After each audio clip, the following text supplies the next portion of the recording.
Hi, guys. This country has fundamentally changed. The America I grew up in is disappearing. Now I'm talking about the loss of social values and attitudes that even the left used to revere.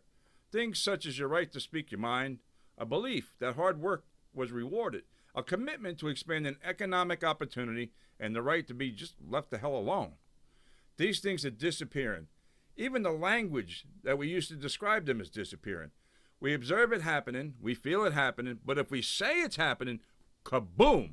We find ourselves in the crosshairs of the social justice sniper unit. Today, voicing your opinion is being censored by Google, Facebook, and YouTube. If your opinion doesn't go along with the values and the social norms, you will get yourself banned. A man even lost his job for making political comments because the company he worked for disagreed with him, and he got fired for his own opinions. It's crazy. There used to be a time, not so long ago, when the idea that someone could lose their job and their entire livelihood for expression of political opinion was totally unheard of. We used to think that our freedoms made us unique in the world. We used to have the freedom of speech. We could express ourselves and our political opinions without the fear of being shamed, suppressed, or deleted by big social media giants who now have the power to decide what opinions are allowed and which ones are not. Even the Democrats and the liberal left used to be defenders of these principles. What happened? When did all this change? In the halls of power all across this country, this pandemic has been used to stretch, bend, or ignore social established laws and policies. Fundamental freedoms, privacy protections, and access to justice have all been curtailed in the name of public safety. We are now living in a country where you must say and do as you're told. The ability to travel is also being curtailed in areas you're not allowed to travel unless it's deemed as necessary by those in power. Police have stopped citizens and have demanded to see their papers, giving them permission to travel. You're not going to Cook City unless you have something to prove that you live there, you own a residence, need to go there, something like that. You can't just go to Cook City, the park's closed. I got essential business. You need to tell us what that is, you need to have proof of that. I do not have to do it. Okay, so I'm not going to... Okay. Just asked him for papers for travel. You can go out the gate, or you can go to jail. That's the only options we have right now. Show me your papers. Governors are forcing people to wear a mask or gloves whenever you go outside of your house. We have politicians who regularly go get haircuts, play golf, and continue to get paychecks, while the rest of us are told to stay home and shelter in place. Businesses have closed, many for good. They'll never reopen. The American economy and the way of life has been altered forever. Millions and millions of people are unemployed now. They have no income, and many don't know where their next meal is coming from.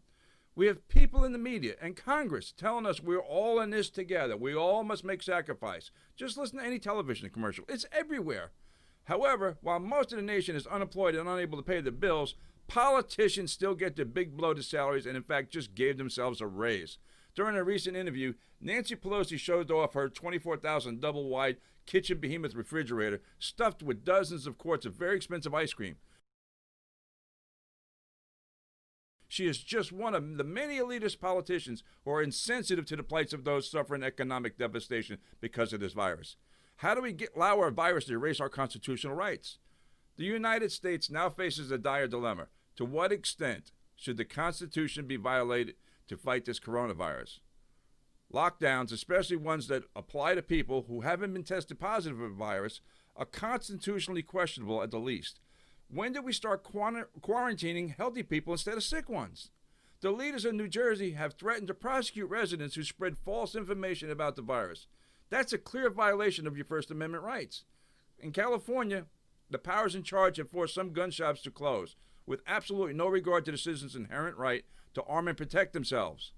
In Chicago, the mayor has sent armed police to shut down church services.